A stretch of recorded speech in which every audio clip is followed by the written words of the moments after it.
I'm pleased to be back here with Jonathan Welbon. You know, Jonathan, you started career in sport, athlete. You were honest enough to say you didn't quite make it to the high levels. I was very good. I'm quite happy to say that. But you became a pretty good coach, and some of your charges have gone on to do good things. And I know you're really enthusiastic about that. You then made the decision to move again into working with chief executives and so on. Well, was it a choice that, or did it kind of happen, or were you headhunted and said, you know, we want you to work with these people? No, it was a case of I had my own business. I worked in training organisations for many years. Yeah. And I met with chief executives and people who were delivering training throughout. Were you still doing sports? Were you still involved in the sports at this time? Was there a little bit of a crossover? No, there's a bit of a crossover because I was involved in skill training.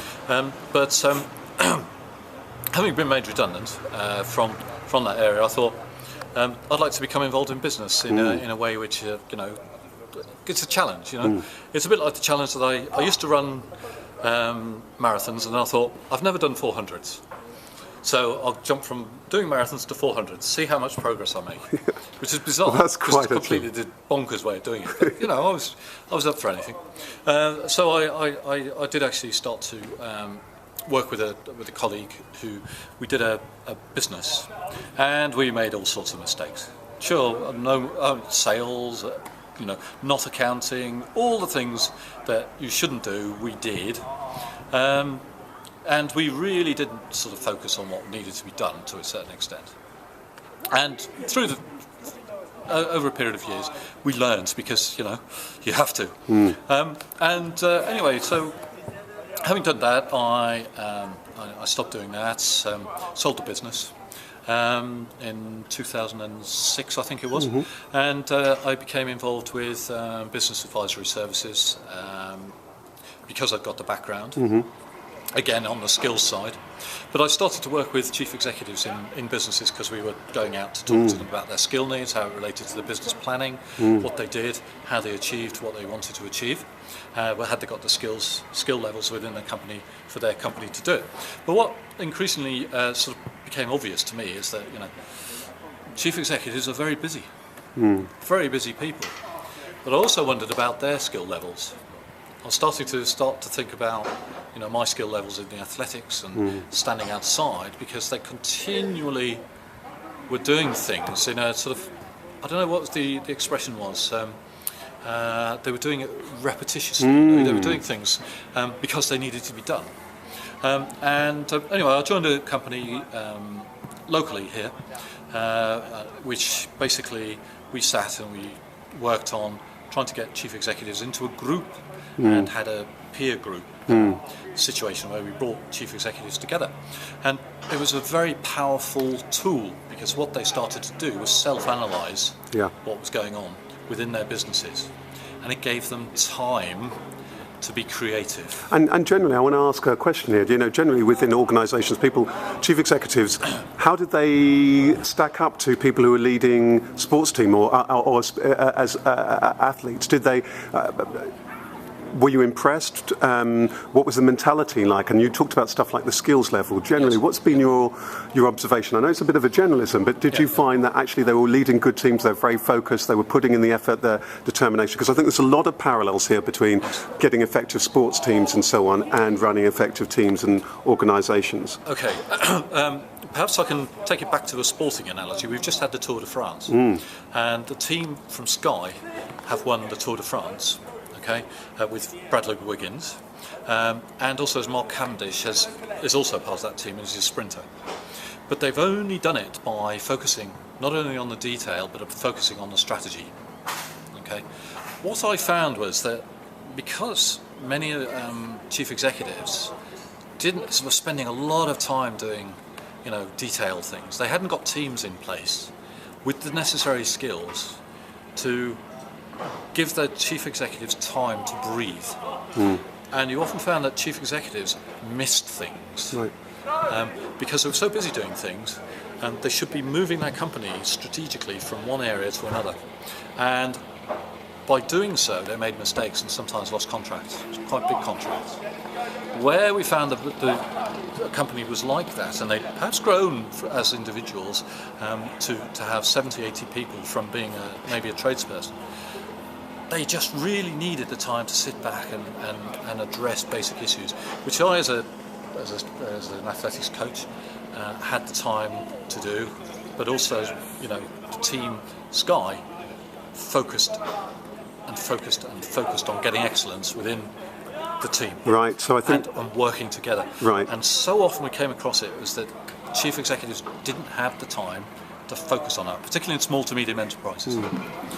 The other thing that we found is that in larger companies, chief executives didn't really know what was going on down at the bottom of the pile.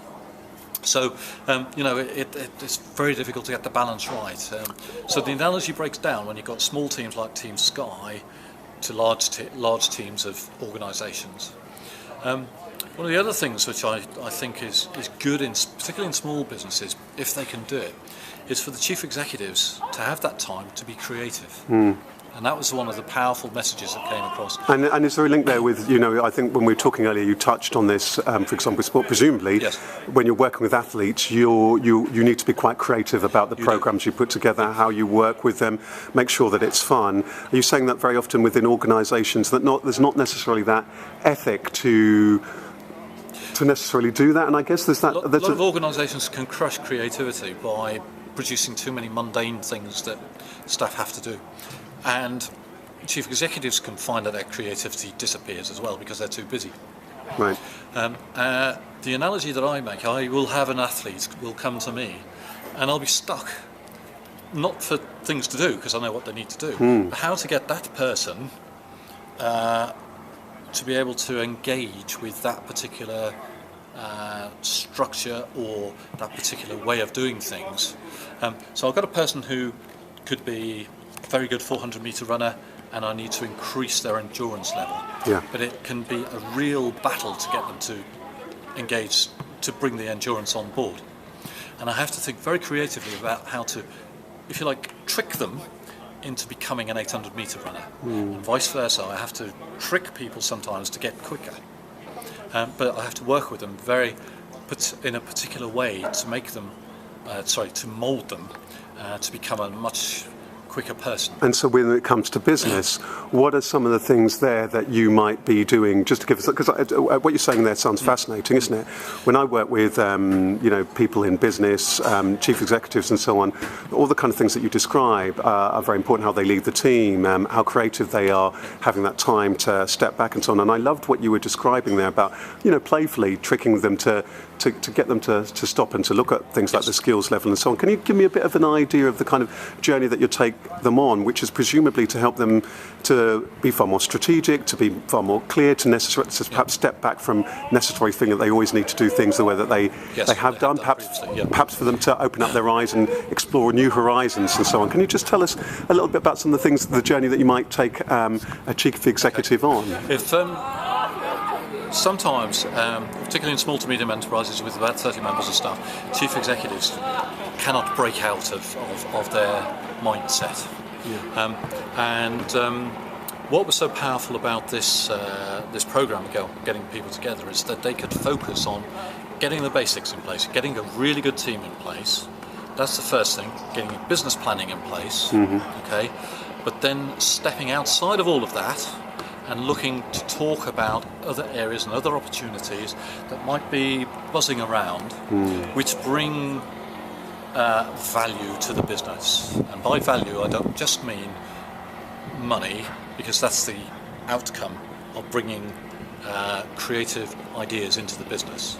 And so often, that is difficult for people to do because they have no one to turn to discuss that. Well, in fact, I want to come back perhaps one last time to talk about some of these things, because we talked a little bit about sport, we've talked a little bit about nurturing young people in sport, spotting that talent. We talked a little bit about the complexity in terms of developing that talent to perhaps go to the higher national or international levels. And what I want to come back and talk to you perhaps a little bit about is that what are there any things that we could additionally be looking to do to to go further down that road in terms of further developing our leaders in business or in organisations? Yes. And any other and other things that you've found in terms of working with athletes, in terms of that support to nurture them in terms of their career, I guess within career and actually beyond their career. So it'd be good just to touch a little bit on that. Okay.